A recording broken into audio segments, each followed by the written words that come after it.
Hey guys, happy Sunday. Oh my God, it's another Sunday and it's always another something going on. So let me sip this tea. It's not what I want, but it's something.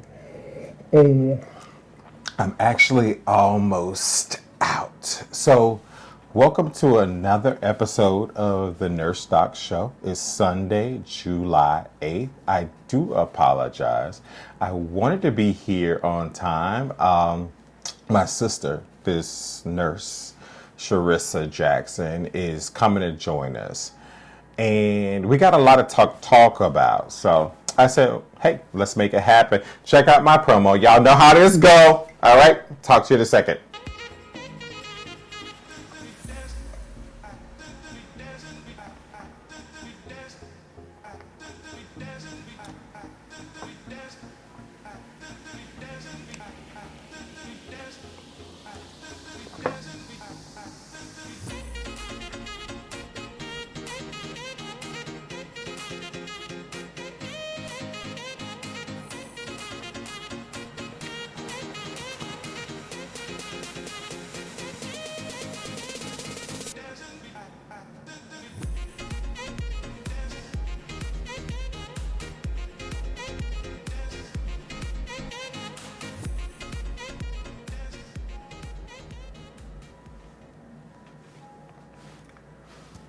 Okay, so that promo always kind of excites me because of the fact I put a lot of time and effort.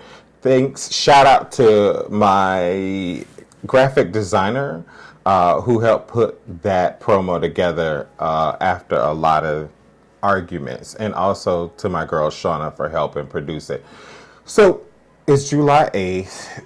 The weather's so much better. The ice cream man is outside the window calling my name because I'm fat. And I get into that. But yes, so Cherissa Jackson was on my show last year. She came in, she talked about serving as the post-traumatic stress disorder phase for PTS voices.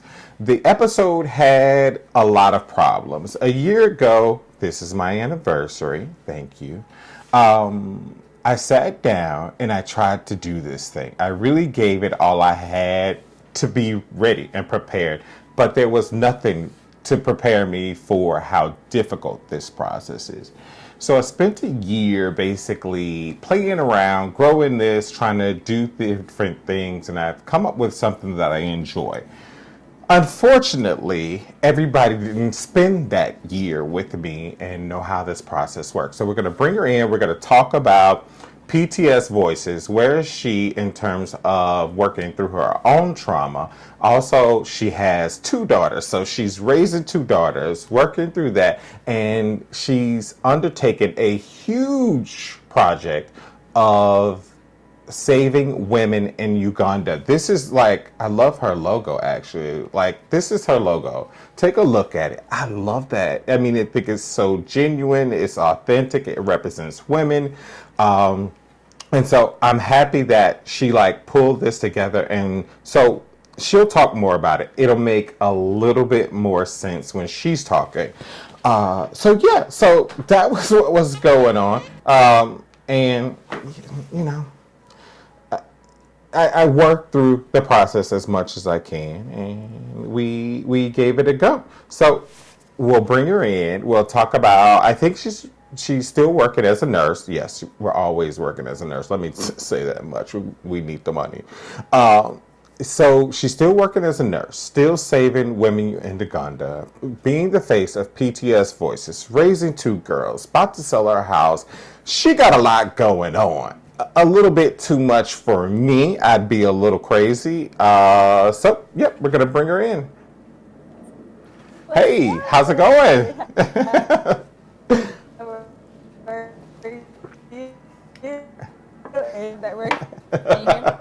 I can hear you, but but you owe me a song, okay?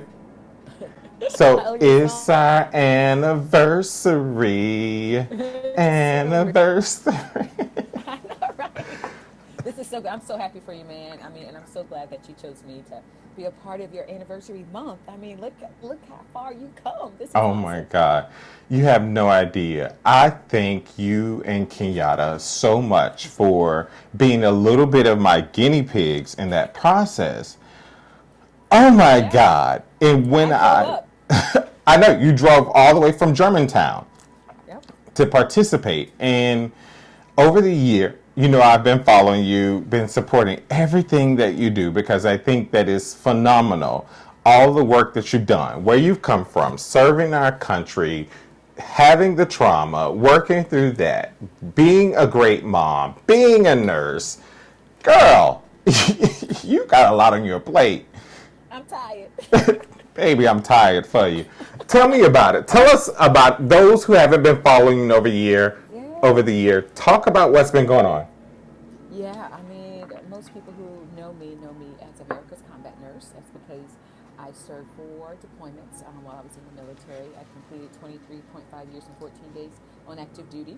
And so when I came out in 2013 and retired, I wanted to do something to give back to the community.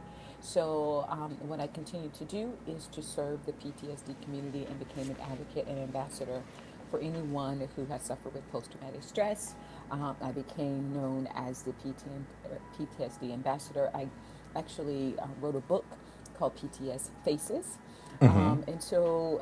At peace, not in pieces. And so that book has really been kind of like a testimony to me and to anyone that reads the book to how they can overcome PTSD. And so, still to this day, I mean, the book was published and it was released in 2016. People are still seeking me out for speaking engagements. I'm still traveling the world talking about the 7 principles of at peace, not in pieces. And so that's truly, my passion to give back to the military community and those who face post-traumatic stress.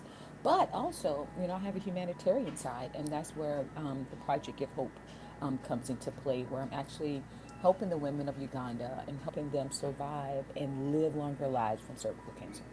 Okay.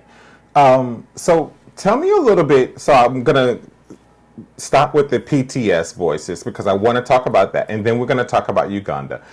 Okay. So, my sister is in the military and I work with combat veterans. Now, was your trauma related to your experience in the military or something else? Oh no, it's definitely related to my military experiences. I mean, I was deployed 4 times. How could it not be?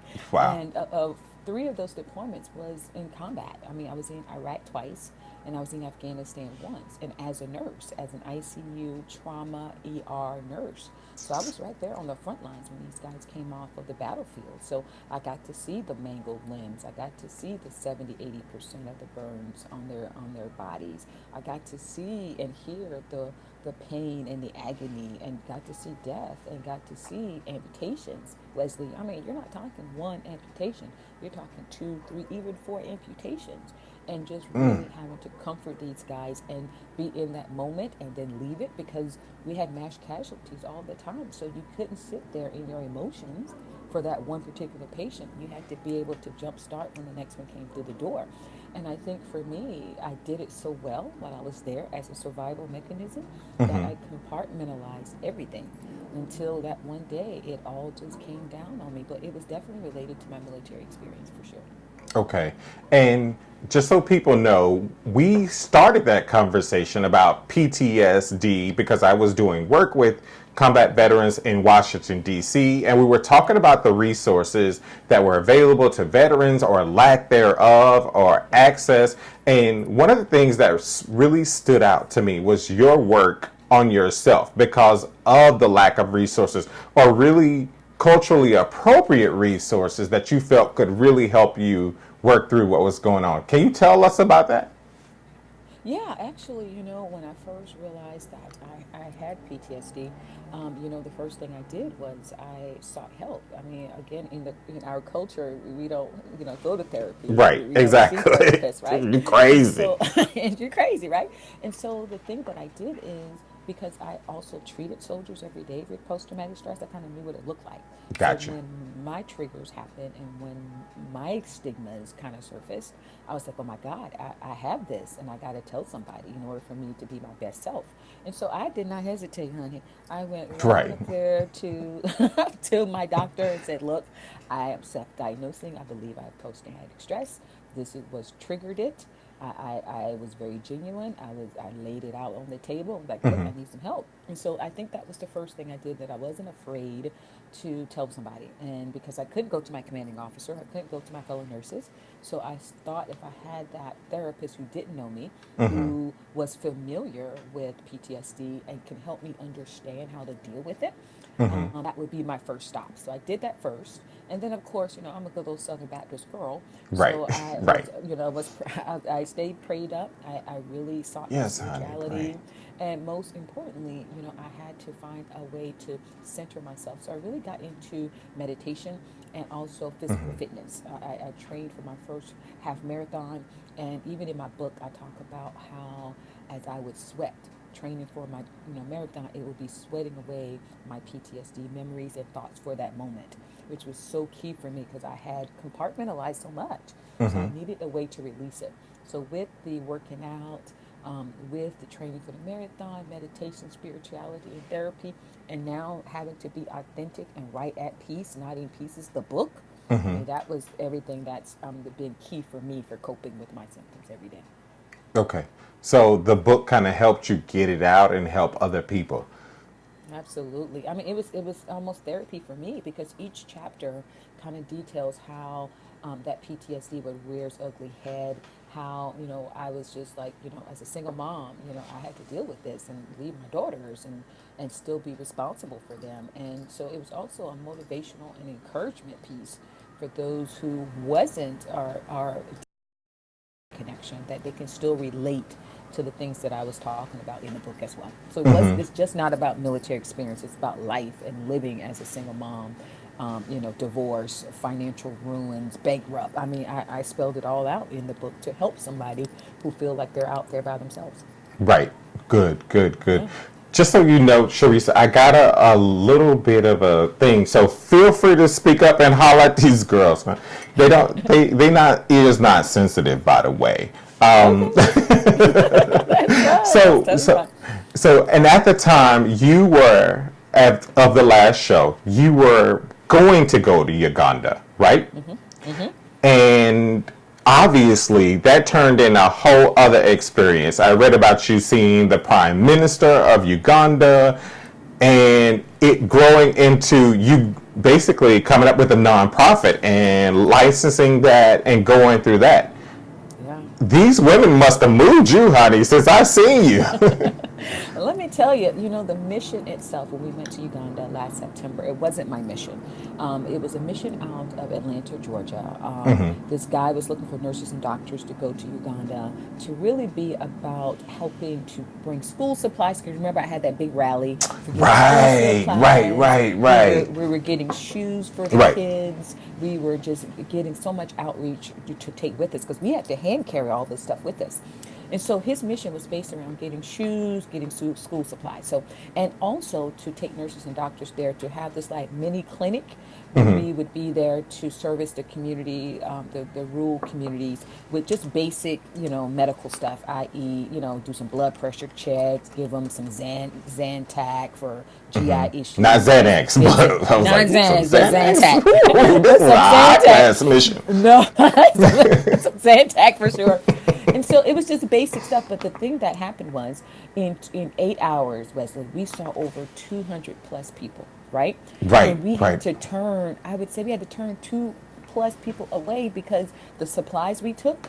A lot of the nurses that came were surgical nurses, so they brought a lot of bandages and wound care and things surgically, whereas we did not bring enough medications. So we ran out of Tylenol, we ran out of Motrins, we ran out of Zantac, we ran out of all of the GI stuff, even all of our Cipros and antibiotics. We ran out of those because the people that came, unfortunately, had the classic, high blood pressure issues. So we gave out tons of blood pressure medications. And so In the end, did we do a good service? Yes, but we were not prepared. And as a person in the military, I was the only military nurse on board. I felt that the mission was incomplete. I felt that we kind of failed the people of Uganda because we weren't prepared. We just all stockpiled stuff that we had and just took it there on a whim, hoping to be able to serve people. And we did, but it wasn't organized and it wasn't structured. So when I left there, I said, okay, you got to do something to kind of redeem, as a redemption, to go back and really serve the community and do Okay. them Okay. right, to do right by them. And so I came back and did my research, Wesley, and I discovered that cervical cancer, Uganda has the highest incidence of cervical cancer in the world. In Wow. the world.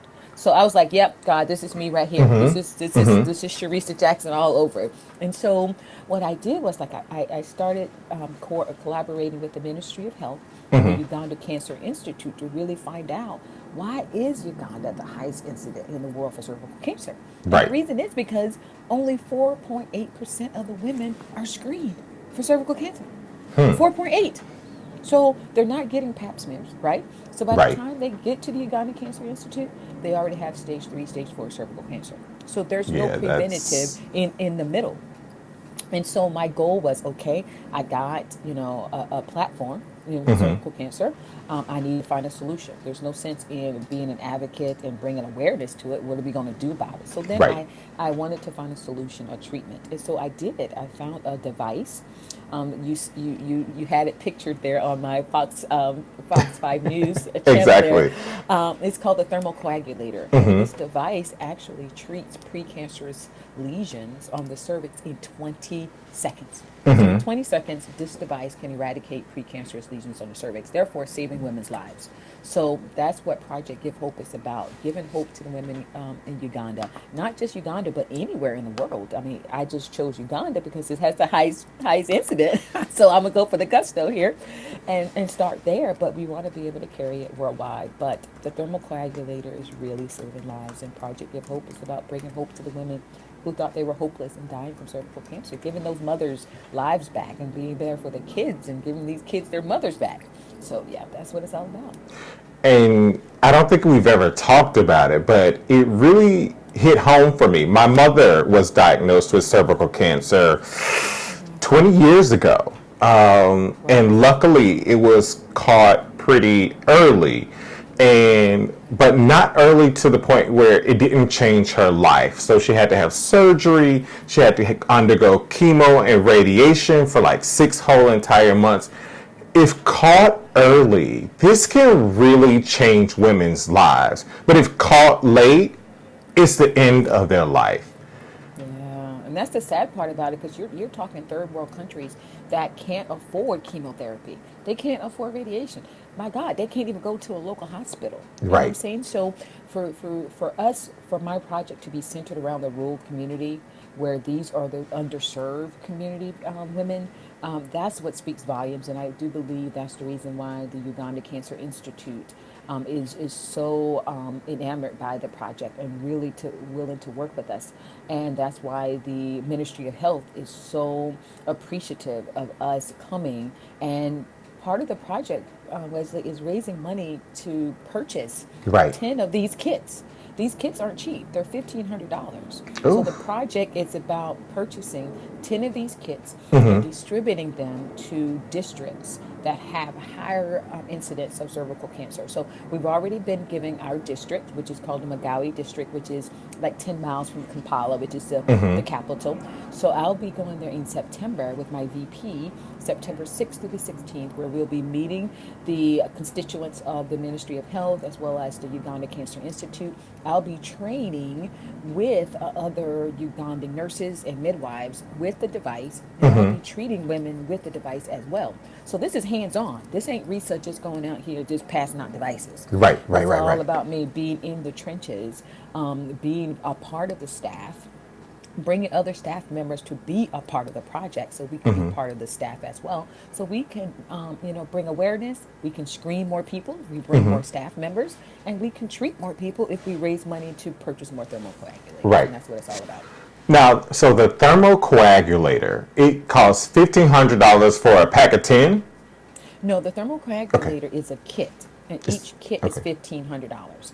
So what you get in the kit is the actual device, the thermal coagulator itself is battery operated. So you get two batteries.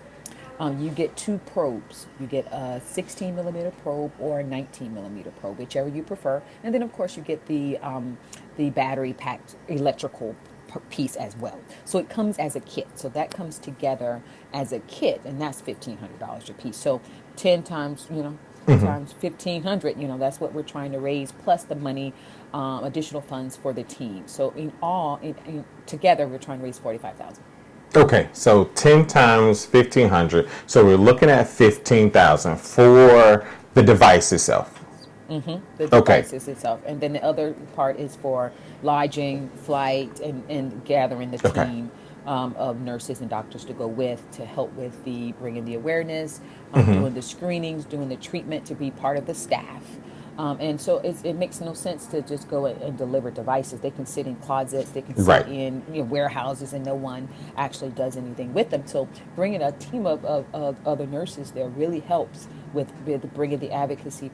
I'm so powerful about, as well as bringing awareness to it. I'm bringing an HIV educator with me as well.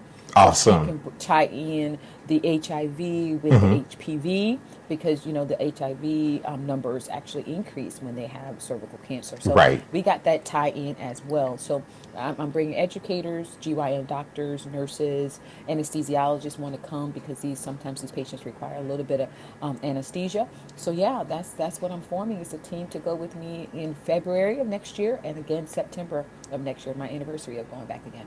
Yes, for anniversaries. Yeah.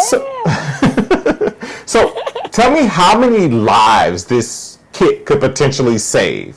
Oh my God, it's a lot less, Wesley, because each probe, right? So the kit itself, the thermocoagulator itself, is lightweight, is battery operated, is portable. So unlike cryotherapy, where you need the gases to actually, freeze off the cancerous lesions, this is a probe that actually heats up and burns off the cancerous lesions. So most third world countries don't have to worry about purchasing an expensive cryotherapy machine and getting the gases, because they just can't afford it. So this device was actually created by the World Health Organization, along with the students at University of Utah. And so they were petitioned by the World Health Organization to create a device particularly for third world countries. And so this team of experts, they devised this thermocoagulator so that it's portable, lightweight, affordable to take to third world countries. And so what happens is each probe, either your 16 millimeter probe or the 19 millimeter probe, it will last up to 50 patients before you have to change out the battery. Okay. So they can treat 50 patients per probe without even having to worry about, switching out the battery. So imagine screening women all day and treating women all day just by switching out the battery. Exactly. And treating them with those two probes. You clean it, it's aseptic. You clean it with an alcohol wipe, one of those sandy wipes that we use in the hospital. You clean it down with that in between patients, so you don't have this huge sterility issue where you got to put it in and sanitize it. No, you just wipe it down, and it's now sanitized. And each probe is good for 50 patients before you have to get a new battery. And that's the great thing about it, because these third world countries need something like this. They really do. And once I did the VOA/Africa 54 live TV station, I've been getting people looking for me from Zimbabwe, Cameroon. I can just imagine. We get this device, and it's like, man, let me get Uganda squared away first, and then I'll come out to you somewhere else. But it's huge. And the beauty in this is this device is FDA approved. So this is not like somebody, in their garage created this device. Because I'm sitting here like, ooh, you're gonna put that thing down there, and it's gonna set a fire? Like, hold up. I'm just picturing it like. It's FDA approved and everything. All the specs for it be a product that can be used on patients and to save lives. So they did a good job making sure the specs are in order. Yeah. And I wouldn't be promoting if it wasn't. I just want, you're a nurse, So I'm going to bring up your logo, and they're going to see the logo. Tell me about what inspired this logo, because I'm loving it. you Oh know. my God, I love my logo too. So when I got with my designer, I said, I'm a colorful girl, i.e. this bright yellow shirt that I have on right now. I said, I want, I Right. said, I want something that's bright. I said, I want to incorporate the Ugandan colors, which the Ugandan colors are there. You see the black, you see the red, and you see the yellow. And I said, I want hope to just stand out because that's what the project is all about. It's about bringing hope to these women who probably thought they could just die and no one cared about them. So when we designed the logo, I said the one thing that I remember seeing a lot when I was in Uganda last year was a lot of women just carrying baskets on their heads, and I'm like, I wish I could balance a basket on my head, and so I wanted that to be like an overall theme. No matter who saw the logo, it would tell them that's Africa because no one else, that I know of in any other countries are carrying baskets and on their head. So that's why she created the logo with the woman with the basket on the head. She incorporated the colors like I wanted, and then the hope stands out, which is what I wanted as well. So Right. I love it. So I don't know if you see my screen, but I Yeah, have I your do. website up, which Yeah. is amazing. Thank you. So great work to your web designer. So people definitely go on, take a look at her website. It's www.projectgivehope.org. I mean, I don't think it can get any easier than that, right? Me neither. Me neither. But let me tell you, I'm going to give a shout out to two people, and you're going to be the first to hear this. The first one is if you go to the Wall of Hope, my actual practice that I work for, it's called the Innovation Surgery Center in Rockville. They were the first ones that gave me $3,000 contribution to my project. So I was able to purchase two of the devices with the $3,000 that they gave. And drum Nice. roll, drum roll on Friday. Uh huh. The AKA sorority also gave me Oh, $3,000 for two more devices. And I'm going to do a full Facebook post about it and thank them here in a little bit. But they too will be on my wall of hope because of their contribution and their efforts. And I that's mean, them believing in me that they decided to take this on as a national project for them. wow. Wow. Yeah. So thank you to the ladies of Alpha Kappa Alpha Sorority for finding in your Yeah. heart to donate to such a good cause. Now, where do I go to see this wall of hope, or what? Yeah, you go on the website. It's still Oh, there on the front page. It's uh one of the huh. squares, and you'll see it'll say Wall of Hope. It's one of the options that you can click on. Let's It's right there on the. see. Yeah, right now we just Oh, have the I Innovation see it. Surgery Okay. Center.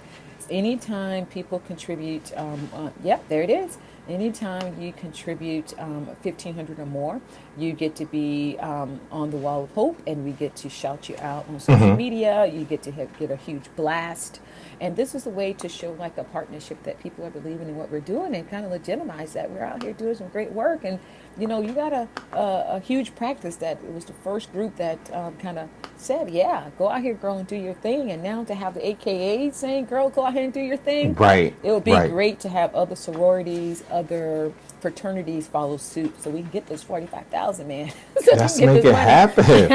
Let's Yeah, get the word out. absolutely. Yeah, absolutely. Definitely. Well, Yep. Cherissa, it's late. And, Yes. we're almost at 9 o'clock. And I try to keep these Yeah. things at 30 minutes so that people Absolutely. can get on and get Yeah. ready for Monday. Oh, yeah. Because I got to go to work tomorrow, Me too. unfortunately. Just don't Fortunately. pay no bills. Right over there. So tell viewers like where they can go, what they should do, and how we can make this happen. Oh my God, the best thing to do is to go to the website, and well, as Leslie has already said it, but I say it again, is www.projectgivehope.org. Go up there, donate. I don't care if it's $25, donate. And this Donate month, we are, $15. I know something. And so this month, we were also chosen as the charity of the month for Not Your Average Joe's Restaurant. So for Oh. every Tuesday at the location here in the Kentlands, anytime you mention Project Give Hope, you take a flyer about Project Give Hope, 15% of your check comes to us. 15% every Tuesday. Girl, So hopefully, I know. So you hopefully, out it'll bring here us in some banging in money. these streets, honey. It You was was hot out there bumping passing in the these flyers. streets. It's hot passing out them flyers, man. But that's helping us, and hopefully other restaurants will follow suit.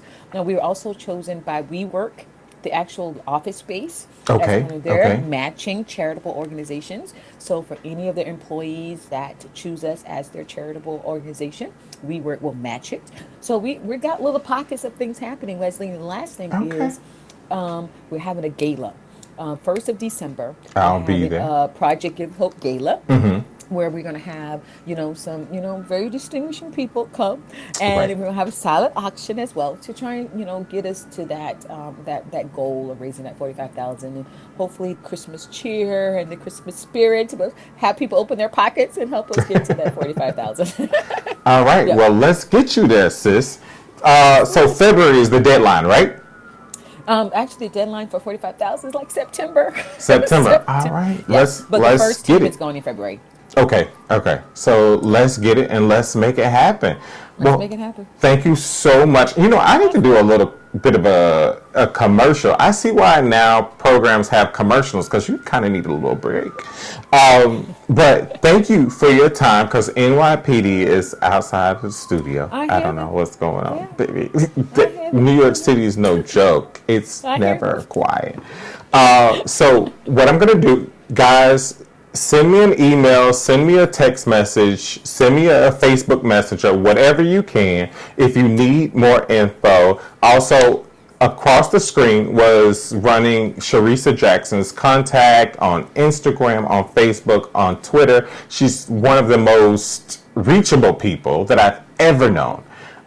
So I really appreciate that about you. Even though you're running these streets and banging these pots and pans, making stuff happen, I love it. I love you, and I wish you all the success with your project.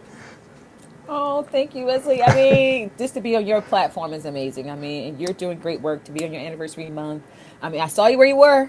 Me You and saw Kenyatta me was there was to see you where you are you're now. sweating, You're doing sweating like, reverse way. ooh, I don't want people to see that this is falling apart, but it's falling apart. But we made it happen. We're We made it not happen. like I'm so proud T.S. of you. Madison and Kaya. We still may pull it off tonight. So thank you for coming on, and I'll talk with you Thank later. you. Absolutely. Have a great week, man. You too. Thanks. Oh, God. Guys, thank you so much for joining us. So, yes, go out, support her. One of the greatest things I love about this conversations that I have week after week is we get to talk about how relationships, no matter how small or how big they are, really make a difference in our lives. So, Cherissa suffered from PTSD, and to go from kind of recognizing that I'm not whole. There's something going on with me. I need help, but still growing herself to reach out to other people. That's what we're here for, right? That's so what we're here for. And like I said, this is my anniversary month. So one of the things I really work hard to do is to give back. And so this month, my assistant has recommended that I turn the camera around on me. So I'm going to be interviewed by one of my mentees, and they promised that this is going to be a crazy episode. I'm very private about my life. So I'm supposed to be interviewed, and I'm very excited, but I'm also a little anxious. But you can't preach what you're not willing to do. So that's what I'm willing to do. I am excited. I love you guys. Have an amazing week, and I'll see you next Sunday, same time.